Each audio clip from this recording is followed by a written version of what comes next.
ፍቅራችሁን ከልባችሁ ትወዳላችሁ፣ ነገር ግን ያላችሁበት የህይወት ህልም ከዚያ ፍቅር በላይ ቢሆንባችሁ ምን ታደርጋላችሁ? ይህ ታሪክ በራሳችሁ ህልም ውስጥ ስለጠፉ፣ ለመሪነት ስለታገሉ እና በመጨረሻም ህይወትም ስላስከፈለቻቸው ከባድ ዋጋ የሚናገር እጅግ ልብ የሚነካ የህይወት ገጽታ ነው። ሁለቱም በህልም አላሚዎች ከተማ ውስጥ ይገናኛሉ። አብረው ይዘፍናሉ፣ አብረው ይደንሳሉ፣ አብረውን በፍቅር ይወድቃሉ። ነገር ግን እውነተኛው ዓለም ፈተናዎችን ይዞ ሲመጣም ያው ህልማቸው መበታተን ይጀምራል። የዚህ ፊልም የመጨረሻው 2 ደቂቃ ላይ የሚታየው ትዕይንት ባችሁን ይሰብረዋል። ስለዚህ ዝግጁ ሁኑ። ወደ ውቧ ስሜታዊና ልብ ሰባሪዋ ላላ ላንድ እንገባለን። ፊልሙ የሚጀምረው በሎስ አንጀለስ ከተማ በከባድ የመኪና መጨናነቅ ትራፊክ ውስጥ ነው። ሁሉም ሰው መኪናው ውስጥ ሆኖ በደስታ ይዘፍናል፣ ይደንሳል። በዚህ ግርግር መሃል ግን 2 ዋና ገጸ ባህሪያት ለመጀመሪያ ጊዜ ይጋጫሉ። ናሆም መኪናው ውስጥ ሆኖ የድሮ ሙዚቃ እየሰማ ይጫወታል። ማርታ ደግሞ የስክሪፕት ንባቧን በቃሏ ለመያዝ ስትሞክር በትራፊኩ ምክንያት ናሆም በቁጣ ክላክስ ያደርግባት፣ እሷም መጥፎ ምልክት አሳይታው ትለያለች። መጀመሪያቸው በጥላቻ ነበር። ማርታ በአንድ ወቅት የፊልም ስቱዲዮ ውስጥ ባለው ካፌ ውስጥ ቡና እያፈሰሰች ትሰራለች። ትልቁ ህልሟ ተዋናይ መሆን ነበር። ነገር ግን በየቀኑ በምትሄድበት የሙከራ መድረክ ሁሉ ማንም ቦታ አይሰጣትም። በአንዱ መድረክ ላይ እያለቀሰች ስሜታዊ ትዕይንት ስትሰራ አዘጋጁ ስልክ ተደውሎለት ንግግሯን ያቋርጣታል። ህልም ማሳደድ መራር ነው። ማርታ ክብሯን አዋርዳ ለሰዎች ስታሳይ እነሱ ግን እንደ ቁስ አይቆጥሯትም።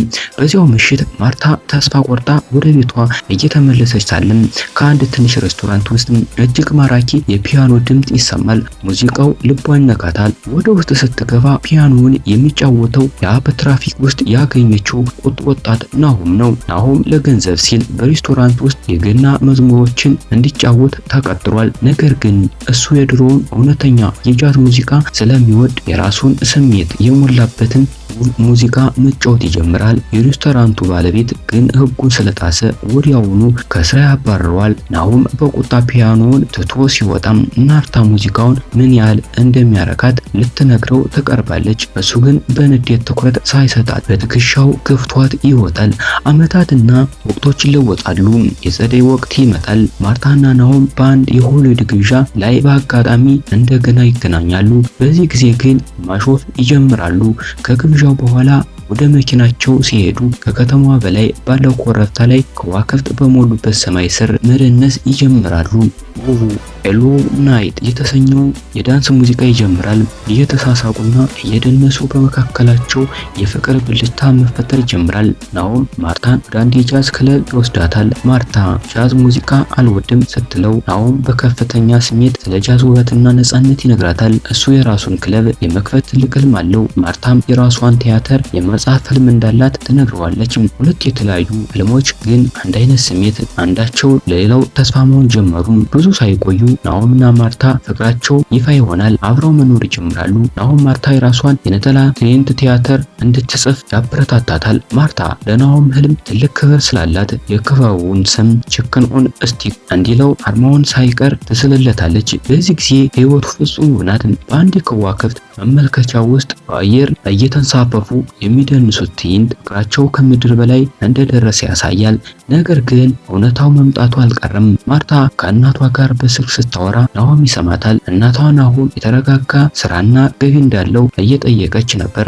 ናሆም የራሱን ህልም እያሳደደ ቢሆንም ለማርታ ሲል ራሱን መስዋዕት ለማድረግ ወስኗል። የድሮ ጓደኛው መብራቱም በአንድ ዘመናዊ የሙዚቃ ባንድ ውስጥ እንዲቀላቀልና በወር ጥሩ ገንዘብ እንዲያገኝ ያበስረዋል። ሙዚቃው ግን ናሆም የሚጠላው የጃዝ ክለብ የሚያጠፋ ዘመናዊ ፖፕ ሙዚቃ ነው። ናሆም ግን ለማርታም ወደፊት ህይወታቸው ሲል ህልሙን አጥፎ ባንዱን ይቀላቀላል። የናሆም ባንድ በጣም ታዋቂ ይሆናል። በየከተማው ኮንሰርት ማዘጋጀት ይጀምራሉ። ናሆም ብዙ ገንዘብ ቢያገኝም ደስተኛ አይደለም። ማርታ የናሆም ኮንሰርት ለማየት ትሄዳለች። ናሆም መድረክ ላይ ሲዘፍንና ሲደንስ ስታየው እሱ የፈለገው ሙዚቃ ይህ እንዳልሆነና ለገንዘብ ሲል ህልሙን እንደሸጠው ትረዳለች። ልቦ ያዝናል። አንድ ምሽት ናሆም ማርታን ሰርፕራይዝ ለማድረግ እራት ያዘጋጃል። ነገር ግን ራቱ ወደ ከባድ ጭቅጭቅ ይቀየራል። ማርታ ይህንን በእውነት ትወደዋለች። የምትፈልገው ሙዚቃ ይህ ነው ትለዋለች። ናሆም ሰዎች የተረጋጋ ስራ እንዲህ ይፈልጋሉ።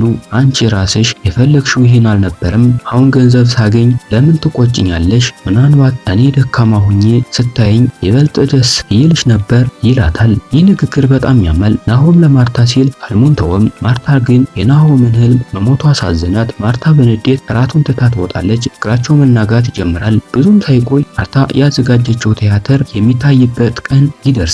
ናሆም ግን ከባንዱ ጋር የፎቶ ቀረጻ ስላለው በሰዓቱ መድረስ አይችልም። የባንዱ አዳራሹ መድረክ አይታ ማርታ ተስፋ ትቆርጣለች። ከትዕይንቱ በኋላ ጥቂት ሰዎች ሲያሟት ትሰማለች። ናሆም ዘግይቶ ሲደርስ ማርታ እያለቀሰች እኔ ተሸንፌያለሁ፣ ከአሁን በኋላ ተዋናይ መሆን አልፈልግም ትለዋለች። ሁሉንም ነገር ላ ወደ ትውልድ ከተማ ወደ ወላጆቿ ቤት ትመለሳለች። ናሆም ብቻውን ይቀራል። ከአንድ ሳምንት በኋላ ግን ለአንድ ትልቅ የሆሊውድ ፊልም ዋና ተዋናይ የሚሆን ሰው ፍለጋ ላይ የአንድ ታዋቂ አዘጋጅ ስልክ ለናሆም ይደርሰዋል። አዘጋጁ የማርታን ቲያትር አይቶ ስለወደዳት ለፈተና ኦዲሽን ይፈልጋታል። ናሆም ወዲያውኑ መኪናውን የነዳ ማርታ ወዳለችበት የገጠር ከተማ ይሄዳል።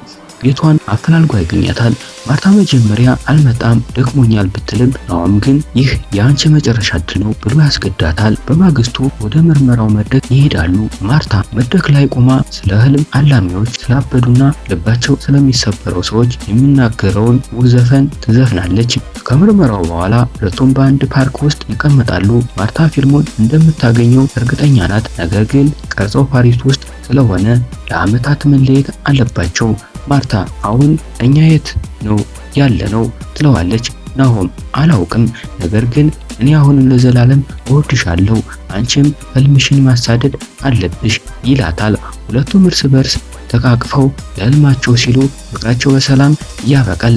የመጨረሻው ልብ ሰባሪ ፍጻሜ ጊዜው ወደ 5 ዓመት ይሻገራል። ማርታ አሁን በዓለም ታዋቂ የሆነች የወል ኮከብ ሆናለች፣ አግብታለች። አንዲት ቆንጆ ልጅም ወልዳለች። ባሏ ግን ናሆም አይደለም፣ ሌላ ሰው ነው። አንድ ምሽት ማርታ ከባሏ ጋር በከተማዋ እየተዝናናች ሳለ በትራፊክ ምክንያት መንገድ ይቀይራሉ። በአጋጣሚ ወደ አንድ የጃዝ ክለብ ይገባሉ። ማርታ የክለቡ መግቢያ ስታይ ትደነግጣለች። የክለቡ ስም በሷ ስያሜ ቼክን ኦን ስቲክ አርማ ያለው ነው። ይህ የናሆም ክለብ ነው። ናሆም ህልሙን አሳክቷል። ናሆም መድረክ ላይ ወጥቶ ሰላምታ ሲሰጥ በተመልካቾች መካከል ማርታን ያያታል። ሁለቱም አይን ላይን ይጋጫሉ። ዓለም ሙሉ በሙሉ የቆመች ይመስላል። ናሆም ወደ ፒያኖ ይሄዳል። ለመጀመሪያ ጊዜ የተገናኙበትን ያንኑ የፍቅር ሙዚቃ መጫወት ይጀምራል። በዚህ ቅጥበት ፊልሙ ናሆምና ማርታ ህልማቸውን ትተው ፍቅራቸውን ቢመርጡ ኖሮ ምን ሊፈጠር ይችል ነበር የሚለው ተለዋጭ ህይወት ታሪክ በምስል ያሳየናል። በዚህ ምናባዊ ታሪክ ውስጥ መጀመሪያ የተገናኙለት ናሆም ስሟት ያልፋል፣ ባንዱን አይቀላቀልም። ማርታ ታዋቂ ስትሆን አብሯት ፓሪስ ይሄዳል፣ አብረው ይጋባሉ፣ አብረው ልጅ ይወልዳሉ። እናም ዛሬ ወደዚህ ክለብ የመጣችው ከእርሱ ጋር እጅ ለእጅ ተያይዛ ነበር። ያው ምስል ሲያልቅ የፒያኖ ድምፅ ይቆማል። ማርታ አሁንም ከሌላ ባሏ ጋር ተቀምጣለች። እውነታው አልተቀየረም። ማርታ ከባሏ ጋር ለመውጣት ወደ በሩ ስትሄድ ዞር ብላ ናሆምን ትመለከተዋለች። ናሆምም ይመለከታታል። ሁለቱም ያለቅሳሉ፣ ግን በፈገግታ እርስ በርስ ራሳቸውን ይነቀንቃሉ። ህልማችንን አሳክተናል፣ አብረን ባንሆንም ሁልጊዜ በልባችን እንኖራለን የሚል የሚስጥር ስምምነት ይመስላል። ማርታ ትወጣለች። ናሆምም ወደ ፒያኖ ተመልሶ የጃዝ ሙዚቃውን መጫወት ይቀጥላል። ህይወት አንዳንድ ጊዜ ሁሉንም ነገር በአንድ ላይ አትሰጥህም። ስኬትን ስታገኝ ፍቅርን ታጣለህ። ላላ ላንድ ማራኪ ግን መራራ እውነታ ነው። በዚህ ልብ ሰባሪ ታሪክ ከተደሰታችሁ ላይክ እና ሳብስክራይብ ማድረጋችሁን እንዳትረሱ። ለእናንተ የትኛው ይበልጣል ፍቅር ወይስ ሰላም? ኮሜንት ላይ አስቀምጡልኝ። በቀጣይ በሌላ አጭር የፊልም ታሪክ እስከምንገናኝ ደህና ይሁኑ።